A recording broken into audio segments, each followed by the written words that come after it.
Hi, everyone, and welcome. I am Jared Chung from CareerVillage.org, and I'm your host for today's discussion. As you know, with this series, we have been taking a deep look at what's been going on with AI and the labor market. We've been and will continue to talk with leading economists, leaders in industry, and others to unpack the signals and the noise to try to get to the issues that matter the most to all of us.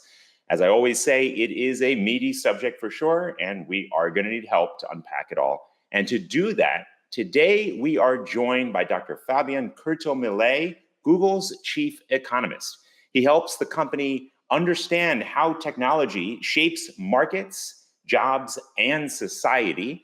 His team advises on business strategy, engages with policymakers, and studies the big economic questions that are emerging from AI, especially how it is transforming work around the world. Welcome, Fabien.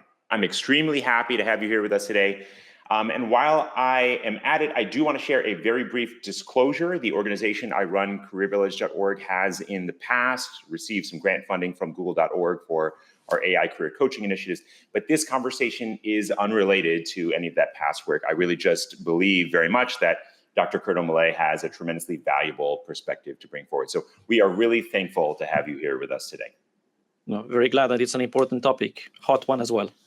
Awesome. Well, let's get into it. So to set the scene, we've seen a wave of new analyses recently that are trying to quantify how AI or whether AI is having an impact on the labor market. A couple recently that have gotten some attention. There was a study recently from Eric Brynjolfsson's lab at Stanford called The Canaries in the Coal Mine, which looked at different demographic cuts using payroll data. And then there was a recent study from Yale's Budget Lab that kind of zoomed out, looked at macro trends at the level of the whole employment market.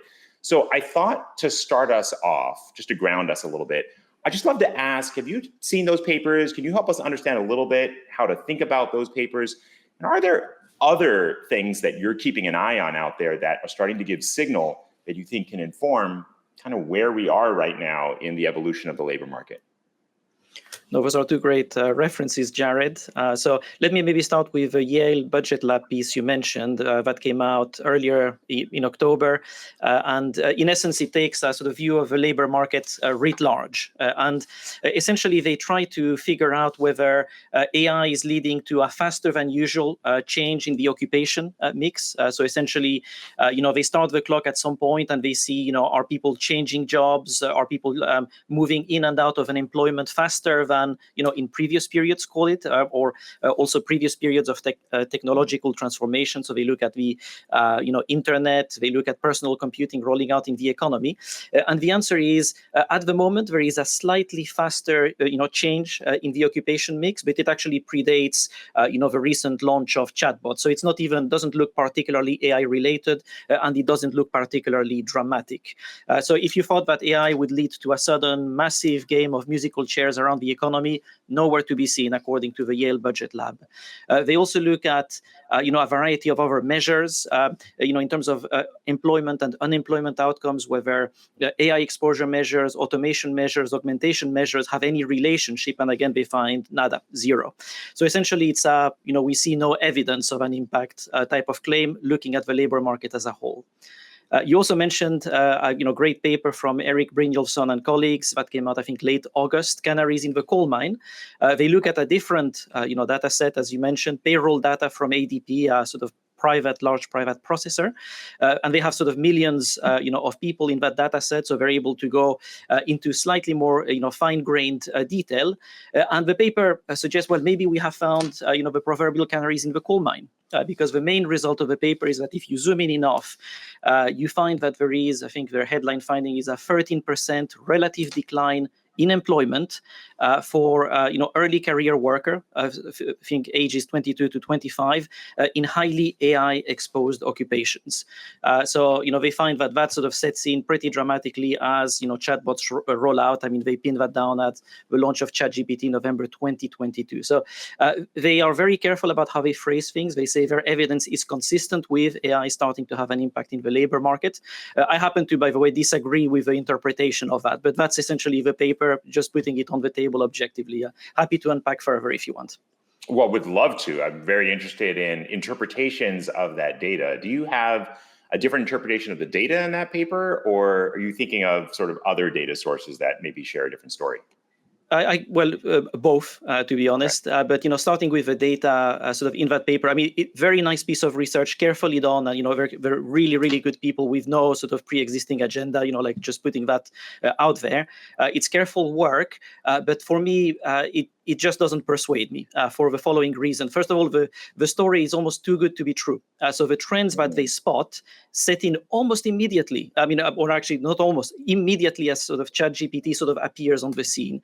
The timing is too perfect. And if you sort of roll your clock back to that moment, I mean, early chatbots were rife with hallucinations. The APIs, it was several months before they were available. The enterprise version, so that it was safe for you to put enterprise data into these products, I think it only came a year later. Or right. So in essence, they find a sort of quite a dramatic shift for these early career workers. I mean, firms would have had to really mobilize against that announcement effect. It's too fast. It's also, they look at payroll data, right? So they look at employment. But if you look at job postings, so job postings actually started to drop 6 months, this kind of release of There was a delay in the job posting signal that you don't see necessarily in what they found in the payroll data. And I guess, the postings deteriorating in sort of March, April 2022, what it tells you is, it cannot possibly be sort of this wave of chatbots. Cause and effect are not, properly lined up there.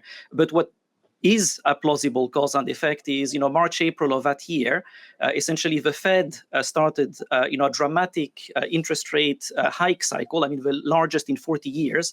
The Fed was trying to bring inflation back under control. Essentially, that's the coincidence in timing, really. And the reason why I think, this paper finds that AI exposure is part of the mix is that occupations which are highly AI exposed are also highly interest rate sensitive. So in essence, for me, it's a sort of monetary policy driven phenomenon. There's a lot more sort of quibbles I've got with the paper, but by and large, that's the story. It's a sort of monetary policy story, overall economic uncertainty story. It's not an AI story. Very interesting. Let's zoom out then. I mean, taking these two papers as but two papers among a lot of signals that you and your colleagues keep an eye on.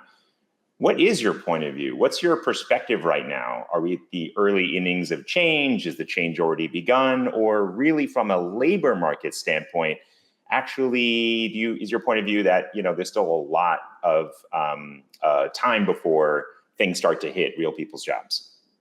I mean, all good questions. So early innings is definitely right. So we're at the very start of the movie here. If you look at Census Bureau data, 9.7% of firms in the US have adopted AI for the production of goods and services. That's the standard that the census has, which I quite like, because you've got lots of surveys asking, hey, have you adopted AI? And that's, could mean anything, right? Just putting the puck on the ice. Sure. 9.7% of firms. It also varies dramatically sector by sector. So again, in the census data, you find that the information sector or the professional, technical, scientific sector have adopted at 25%, but manufacturing is at 5%. So you've got a great deal of unevenness here. What AI is currently doing is it's expanding the production possibilities frontier of the economy, so the maximum potential output, but it's doing so in a way that is not smooth. And I really like the line that our CEO, Sundar Pichai, used in a recent podcast where he says, you're going to get AGI before you get AGI, artificial jagged intelligence before artificial general intelligence, because there is a jaggedness to adoption. What does that mean? I've heard this term jaggedness used in the AI community a few times now. Can you explain, can you sort of unpack that for those of us who maybe aren't in that community? When we say jagged, what is jagged exactly? So adoption and usefulness is proceeding a lot faster in some sectors than others. And that's kind of not entirely surprising because the capabilities of AI vary widely. So on the one hand, you've got AI that can beat Magnus Carlsen at chess, but has trouble sort of counting the number of R's in the word strawberry. And so AI does better at some things than others. It's, of course, progressing very fast across the board, but there is unevenness there. So it's more helpful in some tasks than others. And tasks are distributed differently in different sectors of the economy. So no wonder that it helps more, coders, hence the information sector, etc. At the moment. So let me play it back to see if I understand. So let's say we take something like this sort of electrical lighting adoption around the world, right? You may read about it or hear about it from somebody before it comes to your city, and you may wonder, is that even a real trend? Suddenly, all at once, or seemingly all at once, major streets in your city are electrified, and then you sort of move on. And I guess the idea is that is the idea here that from an occupational standpoint or an industry standpoint, that you may have for an individual occupation or an individual industry, or perhaps geography, that you may have the sensation as a member of that industry or a worker in that occupation, you may have the sensation, really, it's all a bunch of hype, nothing is happening, until suddenly there's this unlock where in your sector or your industry, the tooling jaggedly shifts. Is that the sensation of jaggedness that we're talking about? Precisely. So, that's how people would sort of experience it. And so, the coders are already, 100% in the middle of this. You may have occupations where, the wave has not yet, propagated in a sense. Exactly. These things do take time. I'm reminded, Solow, Nobel laureate economist in 1987, he had a famous quip. He said, the computer age is everywhere except in the productivity statistics. Of course, by 1995, it was clear it was also in the productivity statistics. And we had 10 great years, surfing the wave of personal computing and the internet. But yes, it does take time to diffuse and propagate. And it does take effort as well. And you think we're repeating something sort of like that here in the AI world, where it's going to feel like AI is everywhere, except in the productivity statistics, until suddenly it's in the productivity statistics. Absolutely, absolutely. And the metaphor here, or my favorite metaphor is, think back at, previous general purpose technologies, electrification. So, you previously had steam engines powering a sort of single shaft running along the ceiling of your factory, powering all the machines. Electricity comes along, and yes, you can replace the steam engine by an electric motor, and you have some gains already. It's cheaper, it runs more smoothly, it breaks down less often, but that's not the big unlock, to use your word. The big unlock is when you suddenly realize that electricity allows you to bring power to any part of your factory floor, and you can reorganize production around the technology, and that's the productivity unlock. Yeah.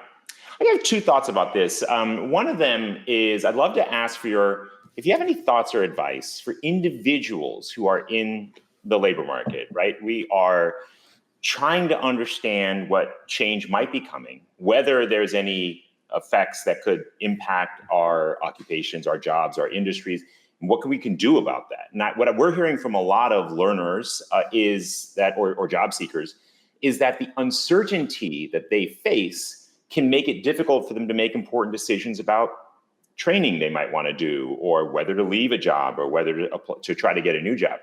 Are these jagged changes? Do you think these jagged changes are foreseeable? Do you have any thoughts on what would you say to somebody who's considering or trying to figure out what the change is going to be that might be affecting their occupation or their industry? It is a hard question. I'm often asked by, for advice, my nieces, nephews, etc., are all sort of, entering sort of, the job market and whatnot. So, I often have to ponder this very question, even personally. So it's a hard one. But in essence, look, we are in very uncertain times. AI is only sort of, part of this puzzle. So adaptability is pretty key, and just having, as many skills on your side as you possibly can. So the obvious thing to do, AI is going to transform, pretty much the economy writ large. Stock up on AI skills, and that's one thing that we provide with, Grow with Google. We have many sort of courses that help people sort of, get on board AI essentials, etc. We have deeper courses called career certificates that, train you at a more thorough level, and are also then certificates that you can show employers, hey, I've done the work, I've got the skills. And so not only you acquire the skills, but you're able to sort of demonstrate them as a sort of valuable part of your toolkit. And what we see in all of the microeconomic studies is that, AI is just boosting productivity of, line after line of workers in many, many sectors. So you want to be able to, surf that wave, catch that, tailwind as an individual. Got it. So agility will have a premium, exhibit that agility, get trained up on AI using certification programs or other training programs, ride the wave instead of resisting the wave. Precisely. Understood. One more question I have for you that kind of inspired by this. I want to talk a little bit about firm adoption. I think one of the big uncertainties among economists that I hear is they're trying to get a sense of what might happen in the future is the ways in which companies will be using AI. As you said, if you're in an industry, you're waiting and there's that jagged change. It's the firms that are adopting certain tools and technologies that leads to that change in demand for labor. How do we keep tabs on this? Is there data available on how firms are adopting? And is there a gap there? Or do you see ways that for those of us on the quote unquote supply side of the labor market, that we can try to get a sense of what might be coming from firm adoption? Another deep question. So there are, like adoption statistics, etc., out there. I find that they, lack a lot of detail. So, my favorite source is the Census Bureau, which I, quoted a moment ago, and you can see sector by sector a little bit what the adoption is. But I'd love to go into, extra levels of detail. And some of the work we're doing at Google is precisely along those lines. Like, how is it transforming not just this particular sector, but within firms of that sector, how is it transforming workflows or work processes? How thoroughly is it adopted across division after division of a firm? So we need to really go into that extra level of detail. In terms of the new jobs that are going to come out of AI, there are things that we cannot even conceive, right now. So David Otter, MIT economist, who's actually a technology and society fellow part-time at Google at the moment, he's got a great paper with statistics that says that 60% of employment in the US, today is in roles that did not exist 80 years ago. So that's what happens. Technology creates new opportunities. So we cannot even foresee them now. Hence, again, to our previous point, the premium on agility for people.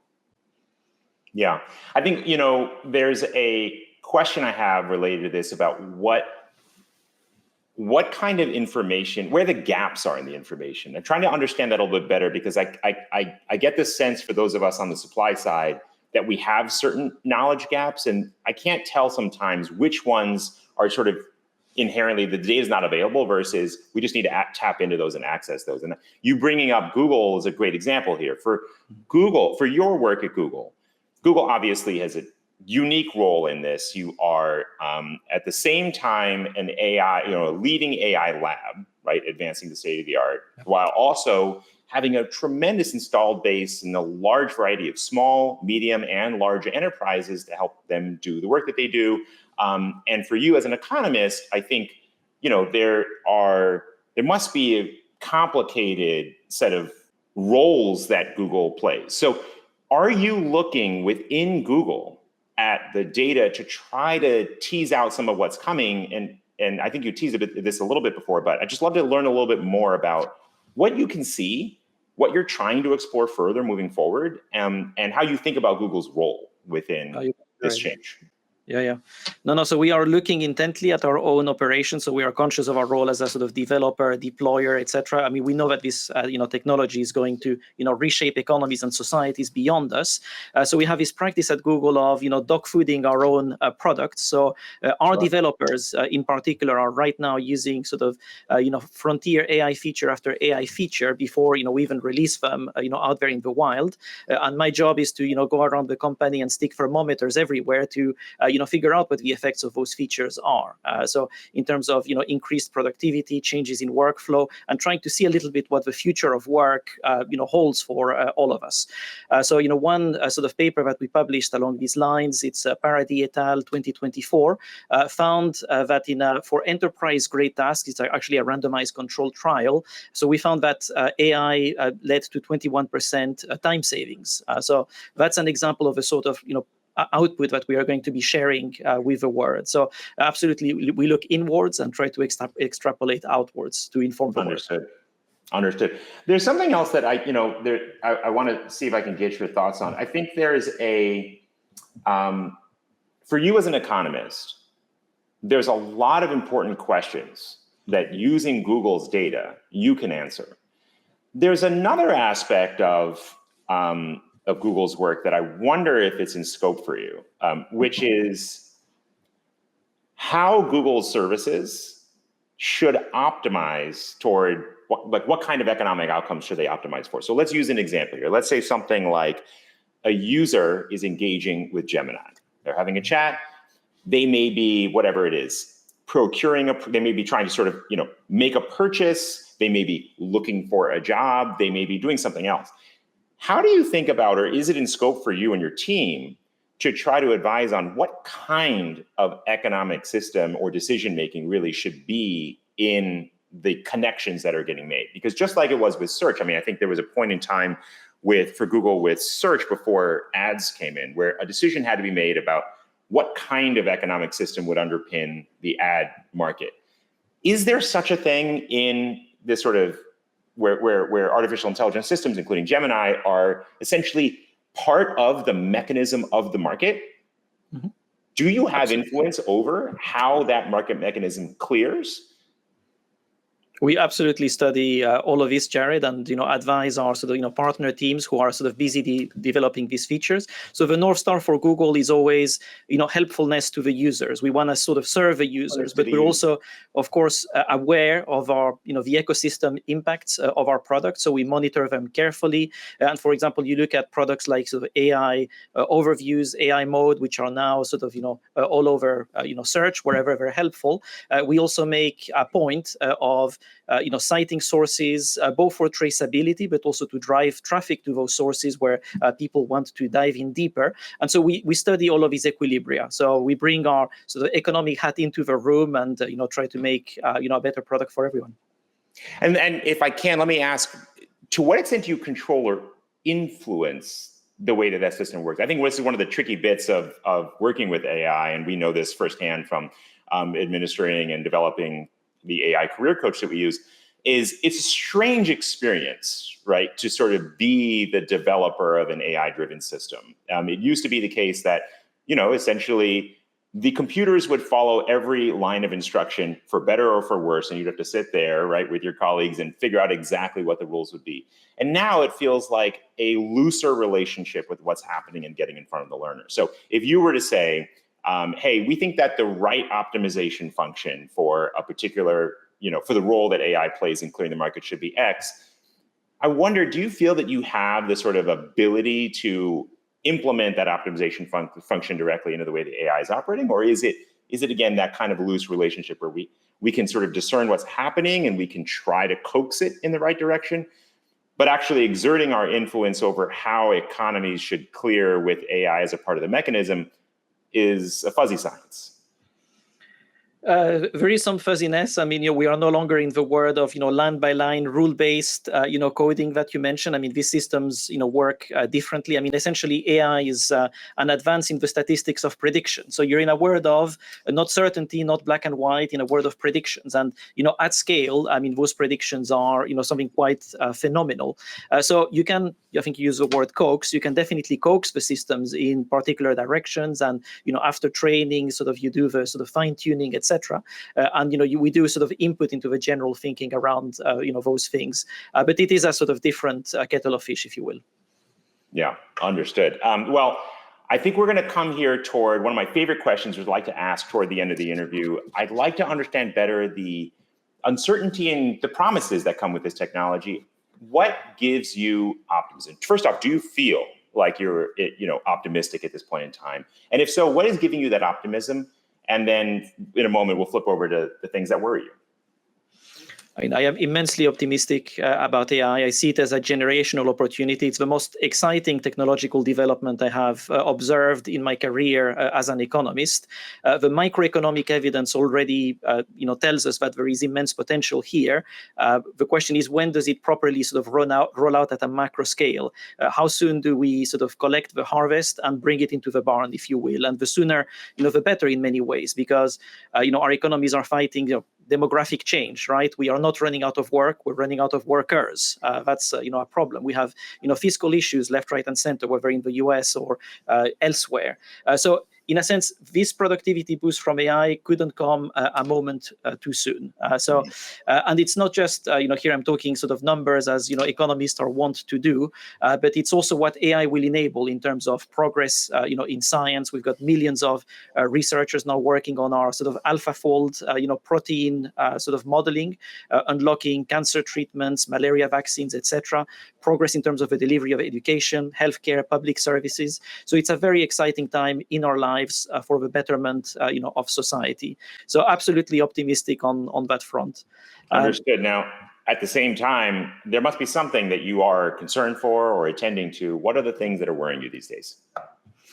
Concerned is, a little bit in terms of our rolling out of these, technologies, that sometimes we can push the precautionary principle a little bit too far.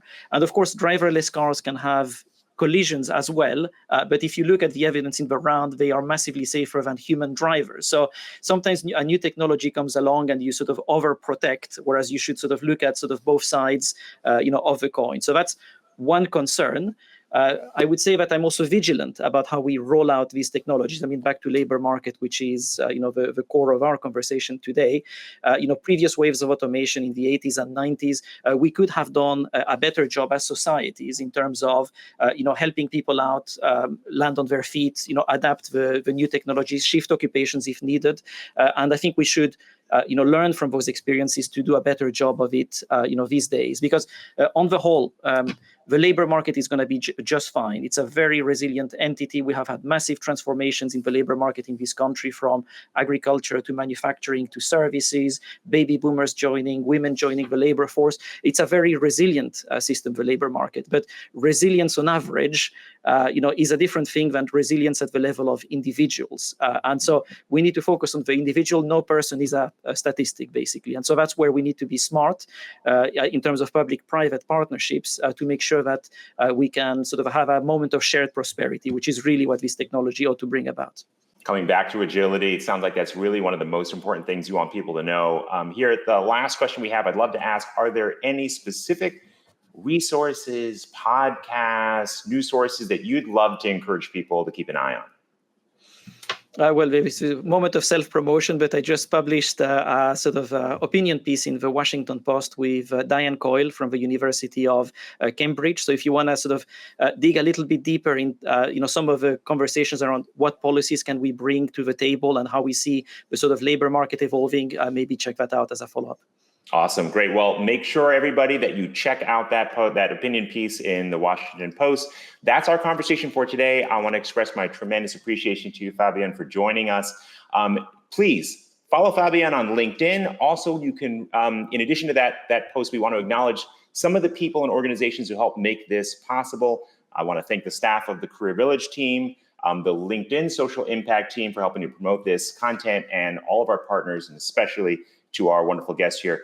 You can help guide what we talk about next. So please, I want to ask you to post your questions and comments on this video. Let us know what you'd like to explore further and who we might want to have on as a guest next. That's it for today. Thanks for being here, and we will see you at the next one. Thank you, Jared. Thanks, everyone. Bye, everybody.